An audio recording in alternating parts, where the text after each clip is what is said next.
Simplemente voy a hacer un recorrido de algunas cifras y después los embajadores me han pedido que deje detrás el mapa para a lo mejor poder apoyarnos en el mapa en algunos comentarios que ellos van a hacer. Evidentemente, en un curso como este, muchas veces que se hace alguna presentación general sobre el continente africano, es muy complicado por la diversidad y por la dificultad de poder hablar hasta de un país en concreto, como puede ser, por ejemplo, Mauritania, la diferencia que puede haber en el norte o en el sur, en un país que también es el doble de España, que nació hace muy poco y que es tan cercano a nuestro y tan desconocido. Pero bueno, el tener algunos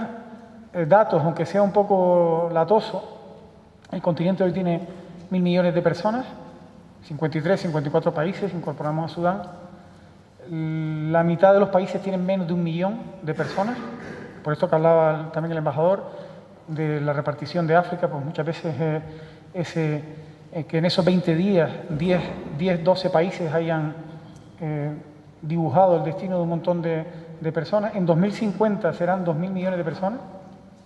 Los movimientos hacia las ciudades son impresionantes, con ciudades como Lagos, que tiene 10 millones de personas y que será la ciudad más grande con mayor población del mundo en unos poquitos años, donde ya también se comentó con una gente muy, muy joven, de media, el 40% con menos de 15 años, con unas tasas de natalidad muy altas en algunos países, Níger, por ejemplo, que tiene 7. Son 30 millones de kilómetros cuadrados, con lo cual hablar en general del continente muchas veces se hace complicado. A pesar de ser más del 15% de la población mundial, solamente participa o tiene el trozo del comercio mundial es de un 3%, tanto en mercancías como en servicios. Tradicionalmente, y sigue siendo, y es uno de los grandes desafíos del continente, es un exportador neto de materias primas y un importador de productos manufacturados. Muchos historiadores dicen que es una de las principales consecuencias negativas de la colonización, la implantación de un modelo donde se producía en el continente lo que no consumían y donde le hacíamos importar lo que consumían, además de muchas otras cosas que no es el objeto de... La disparidad se pueden ver en muchos datos, pero tenemos países en conflicto actualmente, político, sobre todo económico, con una crisis muy fuerte, como Zimbabue, pero tiene tasas altísimas de alfabetización, porque ya las traían, y tasas bajísimas en países que recientemente pues, han tenido unas elecciones, afortunadamente, muy recientemente, este año hay casi 20 elecciones presidenciales en el continente. Hablaremos un poquito, muy brevemente, también de la situación política, cómo ha habido una evolución muy importante, y quizás la más importante es la económica, a la que nos referiremos. Un dato que es impresionante, que salió el otro día en el The Economist: 6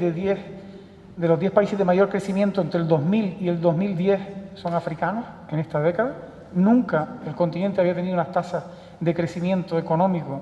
con todo lo interpretable que puede hacer eso y con lo que podamos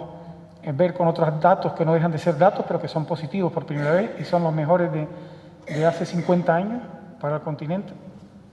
La riqueza, antes decíamos de broma que el embajador podía hacer la presentación en Ashanti, pero en realidad hay pues 200 lenguas en su país o 300 en Nigeria. La mitad, más de la mitad de todas las lenguas del mundo son de origen africano o son africanas. El continente es enorme, pero al final 4 países, los países que todos son siglas en este mundo, los países SANE, Sudáfrica, Argelia, Nigeria, Egipto, pues representan pues un quinto de la superficie, un tercio de la población, la mitad de la renta de todo el país, de todo el continente, la mitad del comercio, de todo lo que comercia,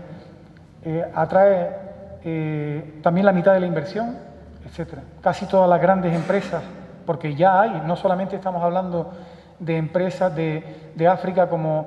un mercado totalmente tradicional y exportador de materias primas. Por ejemplo, Túnez, que está hoy forma parte de la revuelta, donde se iniciaron con este joven Bouazizi, que se quemó por falta de esperanza o por desesperanza, y por dignidad o por indignidad hacia el sistema,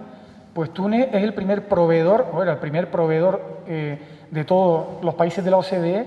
de todo lo que es cableado eléctrico para coches. Es decir, que es una África que no es la que nos cuentan los medios de comunicación, es una África que está en muchos sectores en punta de lanza, como puede ser en los temas de e-trade, todo lo que sea comercio a través del móvil, lo que sea comprar y vender mercancías. En Kenia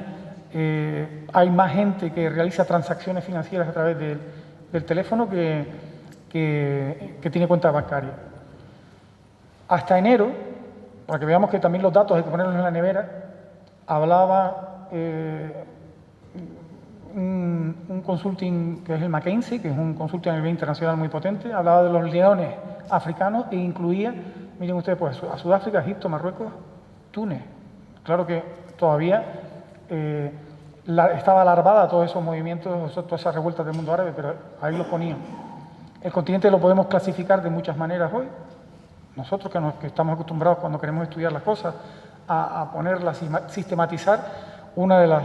las grandes divisiones hoy, pues los que tienen y los que no tienen petróleo, y así mides cómo económicamente le afecta o no le afecta una cosa, ¿no?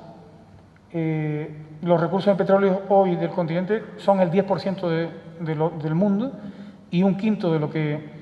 importa, por ejemplo, los Estados Unidos es de origen africano o un tercio de lo que importa China.